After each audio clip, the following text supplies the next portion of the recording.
Yesus yang luar biasa di hidupmu. Puji Tuhan, haleluya. Hari-hari ini Tuhan menggerakkan di hati saya untuk kita berpikir yang benar. Untuk kita apa? Berpikir yang benar. Minggu lalu kita belajar bagaimana hidup kita ini gak mungkin stuck, gak mungkin berhenti di situ aja, tapi kita akan terus melangkah. Ada pemikiran yang terlintas di pikiran saya dan Tuhan menuntun saya untuk buat bahan khotbah. Seringkali hari-hari ini kalau kita lihat berita, keadaan kok kayaknya tambah buruk ya. Kalau kita lihat ada yang lagi viral, kok di instansi pemerintahan ada sesuatu yang buruk ya. Kalau kita lihat kemudian keluar rumah macet, kok macet tambah parah ya. Kalau kita lihat kemudian cuaca sekarang tiba-tiba siang panas banget, malam sore dingin banget. Ini cuaca tambah gak menentu, cuaca tambah parah kayaknya. Tambah parah ke arah bukan yang lebih baik, bicara ke arah yang lebih buruk. Tanpa sadar iblis sedang pelan-pelan masukin di pikiran kita bahwa keadaan, bahwa dunia ini tambah buruk semuanya. Dan ketika kita ada masalah, ketika kita ada tantangan, ketika ada urusan yang harus kita bereskan, pemikiran itu akan timbul secara otomatis di pikiran kita, keadaan kayaknya tambah buruk. Sehingga kita bukan berharap yang baik, tapi berharap yang buruk terjadi di hidup kita. Itu tanpa kita sadari karena telah dibentuk dari apa yang kita lihat, dari apa yang kita rasa. Tiap hari iblis pelan-pelan masukin di pikiran kita. Pelan-pelan, tapi pasti tiap hari dimasukin. Tapi sebagai hamba Tuhan, saya mau saudara ingat ini. Ya, judul khotbahnya boleh ditampilkan. Things are not getting worse, they are getting better. Segala sesuatu tidak akan bertambah buruk untuk kita yang percaya Yesus, tapi semuanya itu akan bertambah baik. Amin.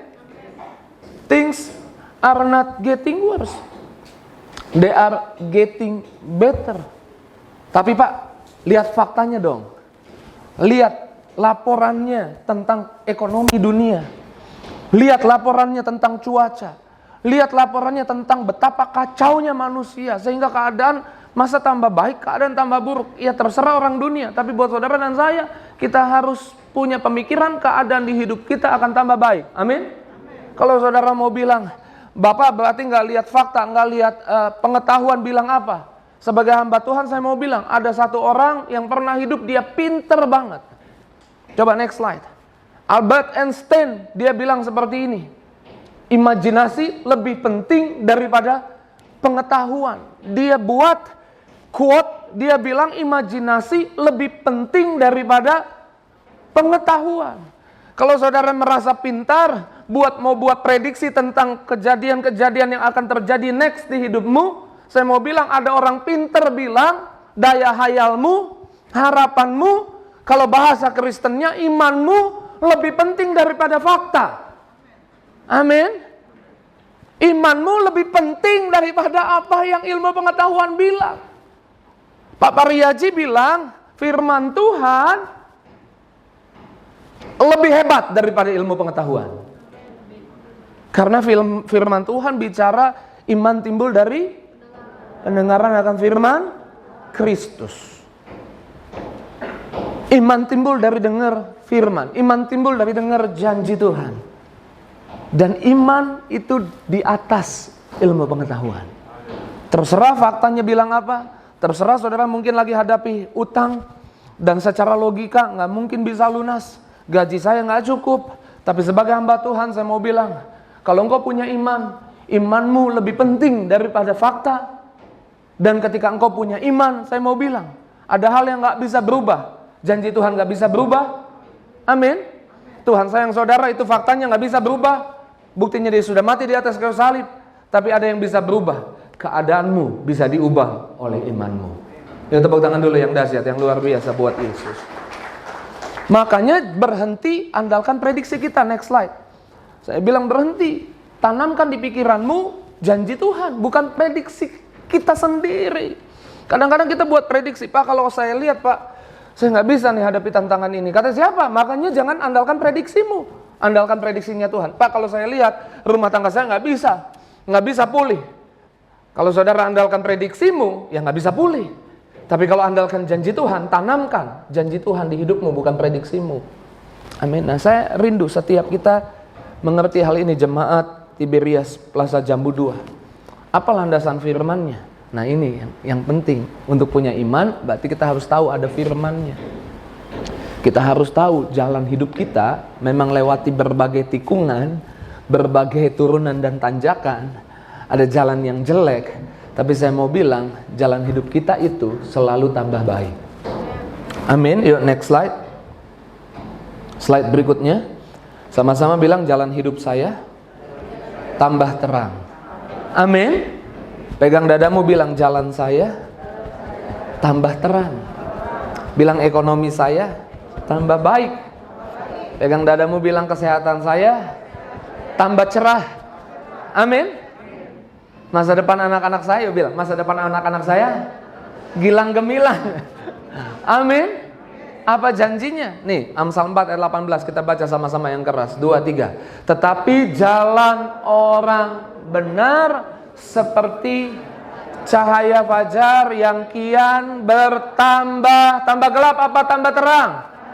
Tambah terang. Amin. Hingga rembang tengah hari. Kata rembang tengah hari itu sampai cahayanya menerangi semua. Rembang tengah hari itu sampai cahaya matahari itu di atas kepala kita, sehingga bayangannya hanya sedikit, sampai terang semua. Amin. Sama-sama bilang, jalan hidup saya tambah terang, sampai sangat terang. Jadilah seperti apa yang kau katakan. Saya nggak tahu masalahmu apa, tantangan hidupmu apa, urusan apa yang belum selesai, tapi jangan tergoda berpikir keadaan tambah buruk. Sesuatu di hidupmu nggak akan tambah buruk. Sesuatu yang ada di hidupmu karena engkau anak Tuhan, punya janji, karena engkau orang benar, dibenarkan oleh darah Yesus, punya janji, jalan hidupmu, ekonomimu, kesehatanmu, masa depan anak-anakmu, keadaan rumah tanggamu tambah cerah, tambah terang. Yuk tepuk tangan dulu yang dahsyat, yang luar biasa buat Yesus. Bilang kanan kirinya jangan takut lagi. Amin. Bilang kanan kirinya jangan gentar lagi. Amin. Jangan tertipu dengan apa yang kau lihat. Jangan tertipu dengan apa yang kau hadapi. Jangan tergoda berpikir karena yang kau hadapi lebih besar rasanya, kelihatannya lebih dahsyat, kelihatannya engkau nggak sanggup, nggak mampu. Dengar baik, di dalam kelemahanmu kuasa Tuhan sempurna. Amin. Jadi jangan tertipu dengan apa yang kau lihat. Next slide. Ketika keadaan tambah, kelihatannya tambah buruk, terlihat, saya tulis di sana terlihat. Kelihatannya tambah buruk. Kelihatannya tambah buruk. Tapi kenyataannya hidupmu tambah baik. Amin. Kasat mata kelihatan tambah buruk, tapi kebenarannya nggak tambah buruk, kebenarannya tambah baik. Pegang baik ini.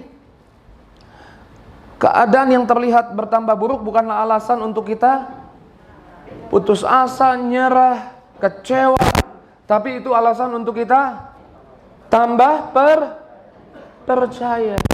Saya sering mengulang-ulang kisah ini. Yairus datang sama Yesus. Dia lakukan hal yang tepat, datang sama Yesus. Dia bilang, "Guru, Rabi, datang ke rumahku." Yesus datang ke rumah. "Anakku sedang sekarat. Kalau engkau datang ke rumah, tumpang tangan atas, taruh tanganmu di atas anakku yang lagi sekarat, anakku pasti hidup." Dia punya iman, dia percaya anakku pasti hidup. Kemudian setelah itu dia datang sama Yesus, dia punya iman. Kalau Yesus datang, pasti sembuh. Pasti pulih anaknya. Jalan bersama Yesus, di tengah jalan ada wanita pendarahan 12 tahun disembuhkan. Yairus tambah naik imannya, tambah percaya. Ini wanita pendarahan udah lama disembuhin sama Yesus. Sementara dia lihat wanita pendarahan disembuhkan, orang lari dari rumahnya mendatangi Yairus dan bilang gini, "Udah, nggak usah bawa Yesus ke rumah, anakmu udah mati." Kabar yang dia dengar, keadaan tambah buruk. Tapi Yesus segera merespon dan Yesus bilang sama Yairus, "Percaya saja." Percaya pada apa? Percaya pada apa yang dia imani di awal. Saya nggak tahu masalah apa yang kau sedang hadapi, tapi saya punya iman, saya percaya ketika engkau berhadapan dengan masalah, karena engkau sering datang ke gereja, amin, imanmu telah dipersiapkan, kau pasti punya harapan tentang masalah yang kau hadapi. Kau pasti punya iman tentang masalah yang kau hadapi. Dan ketika keadaan tambah buruk, itu bukan alasan untuk kau nyerah, kecewa, marah sama Tuhan, putus asa. Tapi itu adalah alasan untuk percaya saja. Kita boleh kuatkan kanan kiri kita, bilang, jangan takut, percaya saja. Amin. Jangan takut, percaya saja.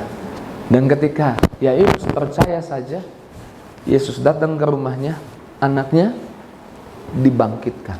Keadaan tambah buruk apa tambah baik? Keadaan tambah baik. Amin. Jangan tertipu dengan apa yang kau lihat. Engkau punya janji, jalan orang benar tambah terang, tambah baik. Ketika engkau lihat keadaan tambah buruk, jangan tergoda berpikir bahwa Tuhan lagi marah sama saudara, Tuhan lagi pergi dari hidupmu. Jangan tergoda berpikir seperti itu. Karena murid-murid, Yesus kasih perintah, mari kita bertolak ke seberang. Di Markus 4, Yesus bilang, mari kita bertolak ke seberang. Dan murid-murid melakukan firman Yesus. Mereka naik ke perahu, kemudian mereka bertolak ke seberang. Tapi di tengah jalan ada badai yang menghentikan perjalanan mereka. Bahkan mereka sampai ketakutan dan mereka bilang, kita bisa binasa nih karena badai ini. Mereka udah datang sama Yesus, mereka udah lakukan firman Tuhan, mereka udah kerjakan firman Tuhan, tapi mereka lihat badai.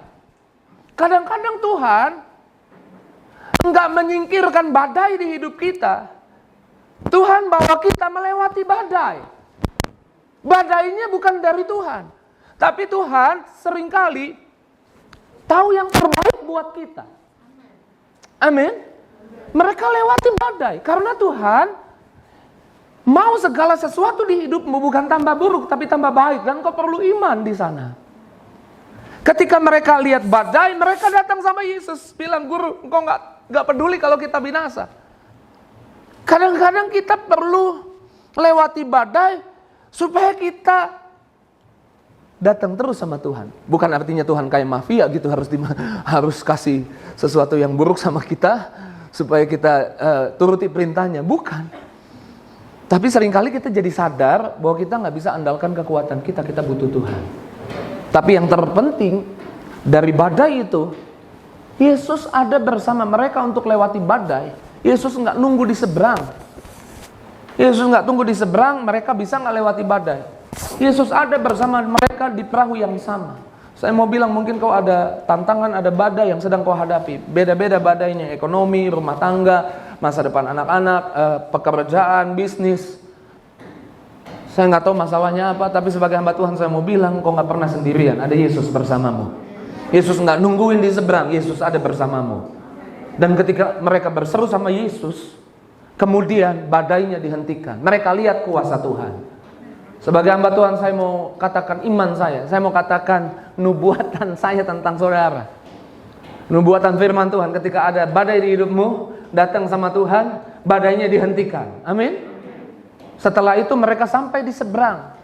Tuhan tahu yang terbaik buat mereka, karena di seberang mereka berhadapan dengan orang yang kerasukan legion. Dan mereka butuh iman yang lebih besar lagi. Mereka butuh percaya yang lebih besar lagi. Karenanya lewati badai itu mereka lihat kuasa Tuhan.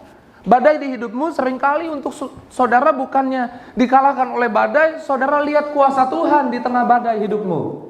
Supaya next kejadian berikutnya di hidupmu, saya mau bilang kau punya kekuatan untuk percaya. Amin. Ketika keadaan tambah buruk bukan alasan untuk nyerah, untuk putus asa, tapi untuk percaya saja. Bahkan ketika Lazarus sakit, Marta Maria kirim kabar sama Yesus bahwa Lazarus sakit. Mereka ada di Betania. Kalau ini Betania saya gambarkan. Yesus ada dekat Betania di sini. Yesus, Lazarus yang kau kasih sakit. Terus apa yang Yesus lakukan? Yesus sengaja diam 2 hari di situ. Kok Yesus nggak peduli? Yesus nggak dengerin kita? Bukan, Yesus tahu yang terbaik buat kita. Dan karena dia mau kasih yang terbaik buat kita, dia mau train kita, dia mau latih kita. Amin. Setelah itu Yesus ngapain? Dia jalan ke Yudea. Yudea di mana? Tambah dekat? Enggak, Yudea tambah jauh. Marta Maria dengar kabar Yesus jalan ke Yudea, pergi tambah jauh. Lalu di Yudea Yesus bilang, Lazarus tidur. Murid-murid pikir Lazarus tidur beneran. Tapi yang Yesus maksud tidur adalah Lazarus udah mati. Lalu Yesus kasih komentar begini, lebih baik aku nggak di sana waktu dia mati, supaya mereka belajar percaya. Jangan takut ketika keadaan kelihatan tambah buruk.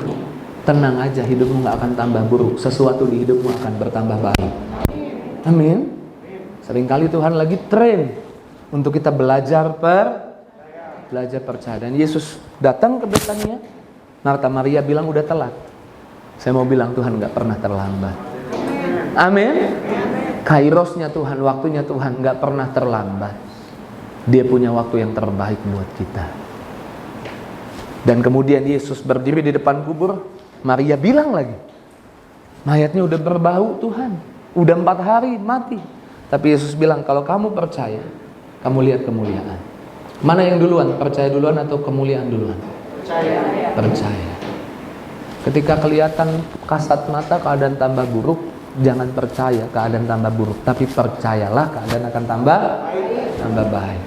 Ketika engkau percaya, kau akan lihat kemuliaan. Dan Yesus bangkitkan Lazarus. Saya percaya ini lebih besar. Tuhan jawab doa kita jauh lebih besar. Amin. Mereka minta Lazarus disembuhkan. Yesus jawab, Lazarus dibangkitkan. Tuhan selalu jawab doa kita jauh lebih besar dari yang kita pikirkan dan harapkan. Saya nggak tahu masalahmu apa. Saya nggak tahu tantangan hidupmu apa.